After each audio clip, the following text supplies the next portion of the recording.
Hello guys, today we are going to learn how to create Node.js server with MySQL configuration. To get started, download the sample server code from my GitHub repository, the GitHub repository code link will be available in my video description. Either you can clone the entire code and clone the code or download as a zip file. After you download or clone the code, open this project code in a code editor, in any code editor. Today I am going to use Visual Studio Code as my code editor. You can either use my code or you can just create a Node.js server from scratch.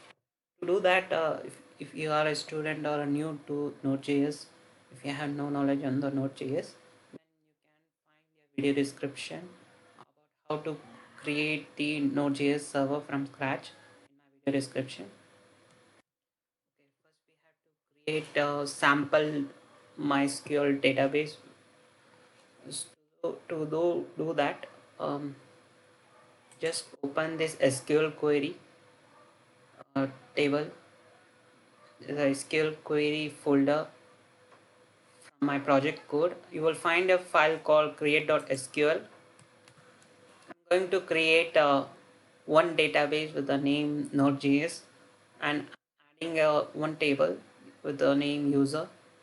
Just for this tutorial, I'm going to use one database. Okay, copy this SQL query and run this SQL query in MySQL workbench. You can also run this SQL query in command line. Open the MySQL workbench and run the copied SQL query. Sorry.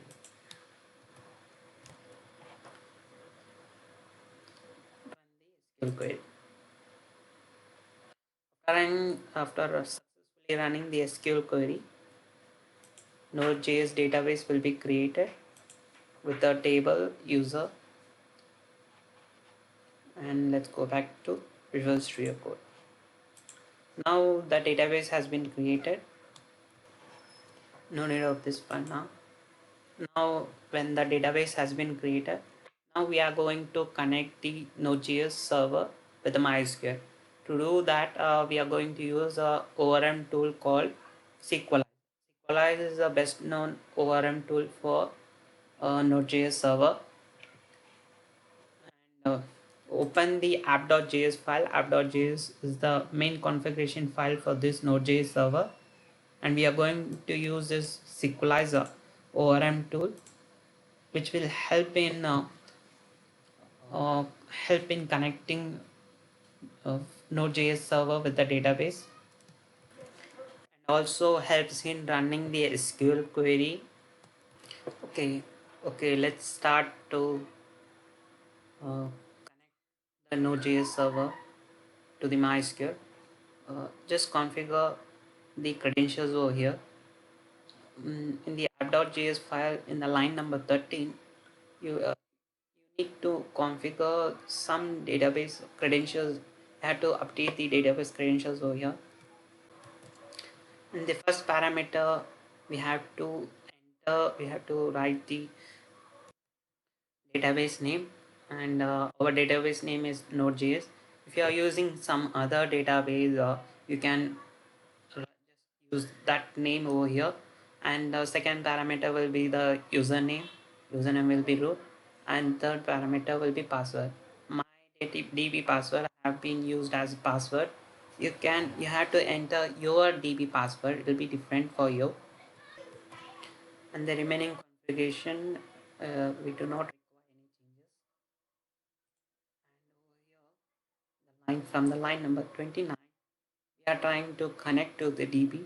If the connection is successful, in your console, in a terminal console, you will find the message as connection has been established successfully.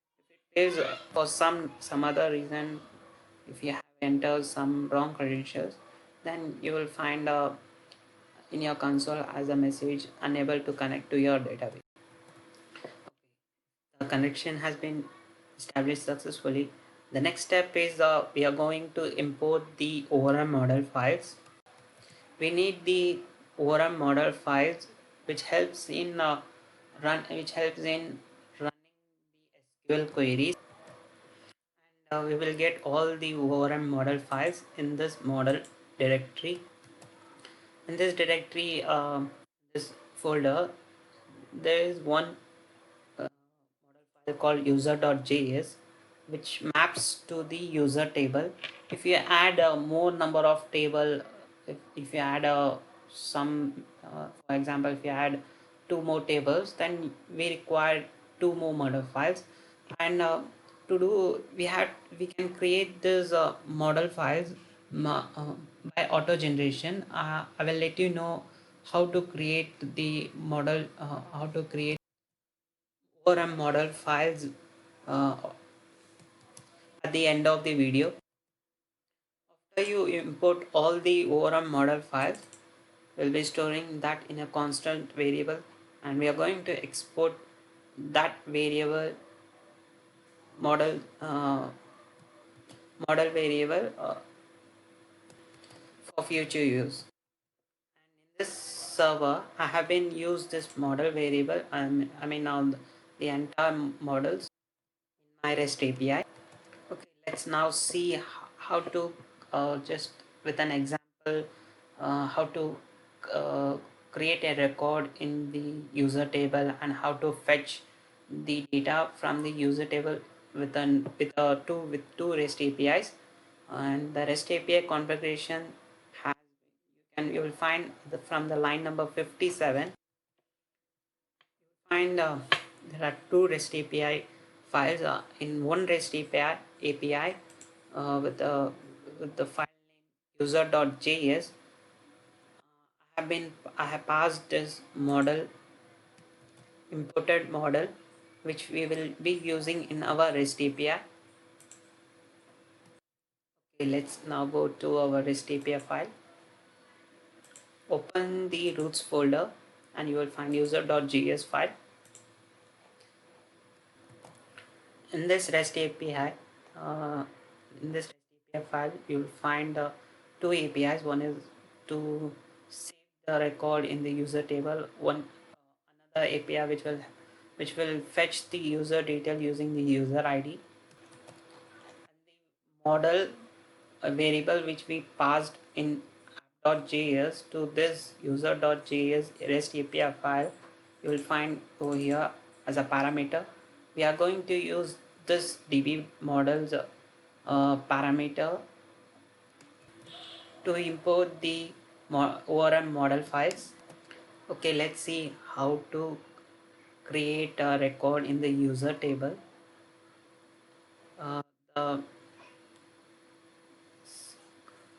The save REST API starts from line number 13.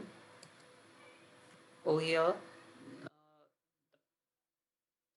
from the model variable which we have imported, we will get the n number of we can import the n number of model files. And just we have in our model folder there is only one ORM model.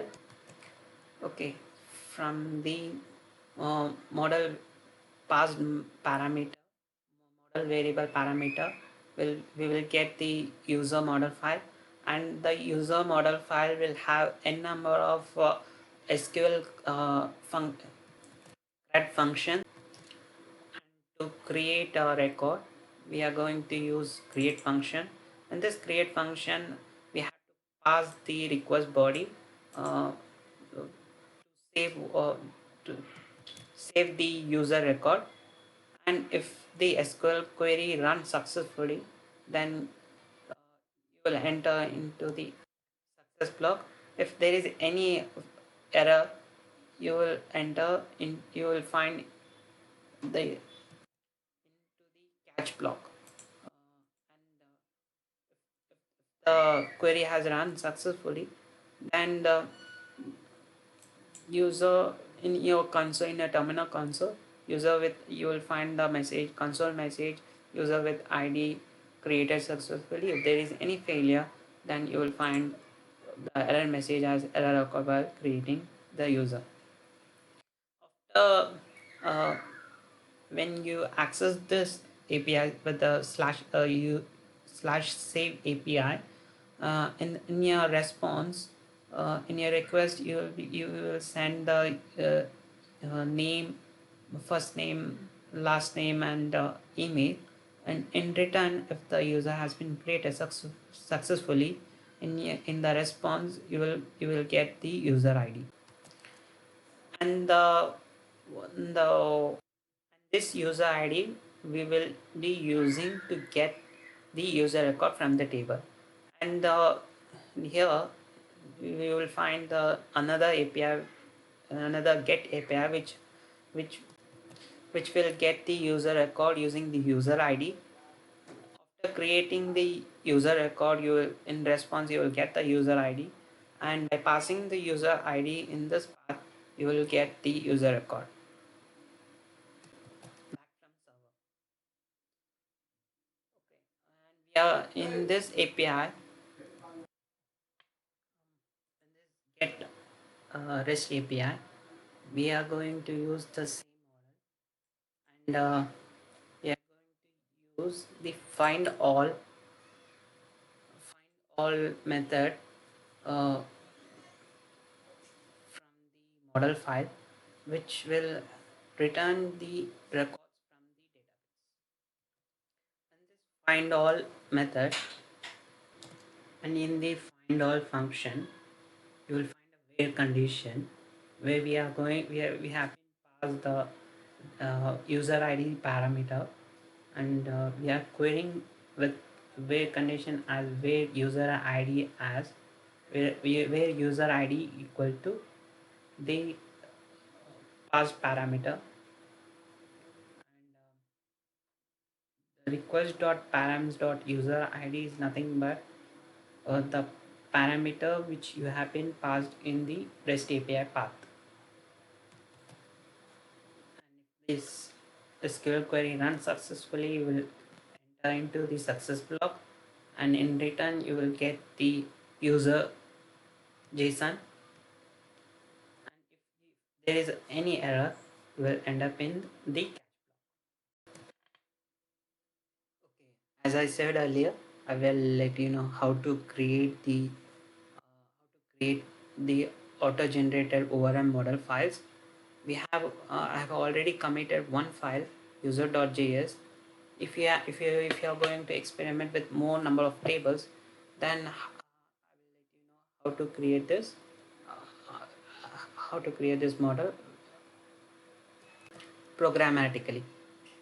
Okay, uh, in my code there is a file called automodelgenerator.js file. Open that file. This file helps in creating the auto-generated ORM model files. Over here, just you have to configure this MySQL configuration, and MySQL configuration MySQL credentials. Um, Line number 2, just update the database name, username, and password as we have done in the app.js file. Just update and I'm using Node.js as my database, and root as my username, and password as my password. Password might be different for you. Just update here. Okay, I will show you how this auto-generated model file or auto model generator file, which will create the overall model files. We'll just show one demo. um, Close this file, and delete the already created user.js file in the model directory.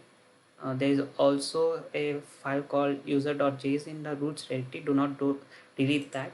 Just delete the user.js file from the model directory. Just delete. Yeah. Now we do not have a ORM model file, but we need an ORM model file. So to get that, open the terminal. Open the terminal or command prompt and go to the project's root directory. Uh, you will parent directory should be node underscore mysql folder. Over here, just run the command. Just run the auto model generator.js file. To run that, just type node space auto model generator.js. After running this file, all the ORM model file which are linked to your database will be created. After the file runs successfully, you will find the deleted user.js file has been reappeared by itself. For more experiment, create one more table with any name, and you can just run the file again over here, and the newly created table model file will be appear in the model file in the model folder. Okay, let's now see how the server runs, and how to use the API paths. Let's run the server in the command prompt or terminal. For the Mac users,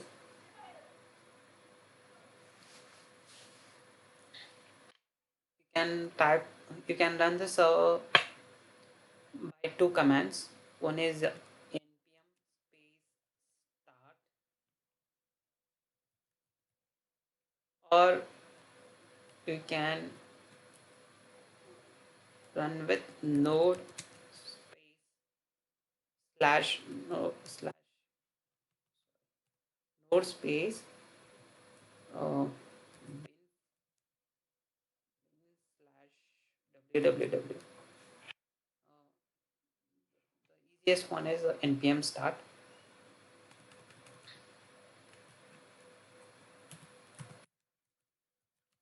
To start the server, just type command npm start. This command needs to be run in the project's root directory. After running this command, if everything is configured correctly,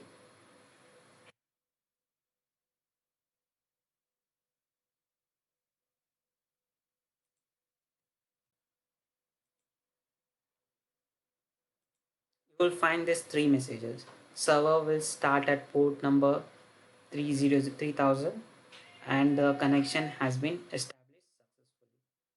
And you can change the server port in the to if you want to change the server port for some reason, just go to the bin directory and open www and you will find the server port at line number 15. You can update over here and save the file and restart the server. The server port get updated. Server port will get updated. Now when the server has started successfully, after connecting to the MySQL, now we can access our two API paths to create a record just to see how to create a record in the user table using the REST API, and how to fetch the same user data from the MySQL table. To do that, open ARC Advanced REST Client, or you can use Postman, and we are going to save the user record with this API path http://localhost and port number 3000 server port number /user/save. By using this API path, we are going to save the user record. You will find this API path in the README, or also you can find this API path in the video description.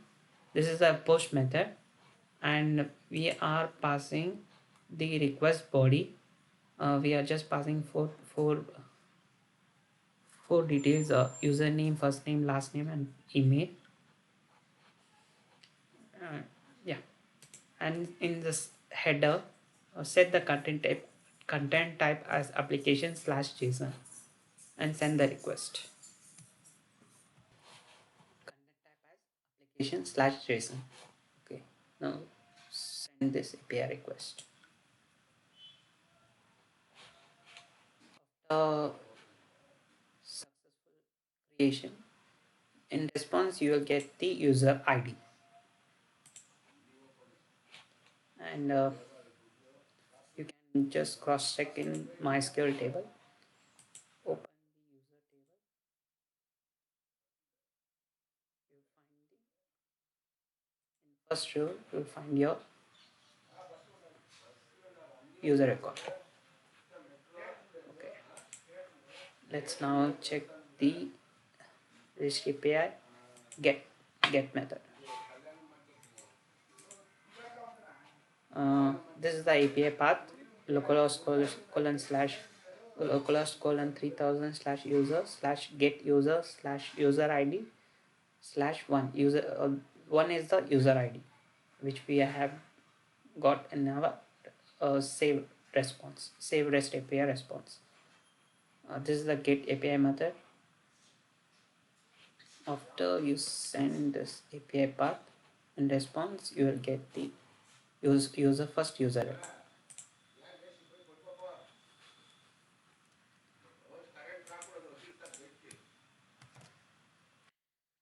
for watching. All the details which have been used, the REST API paths will be available in my video description. Thanks for watching and do subscribe my channel.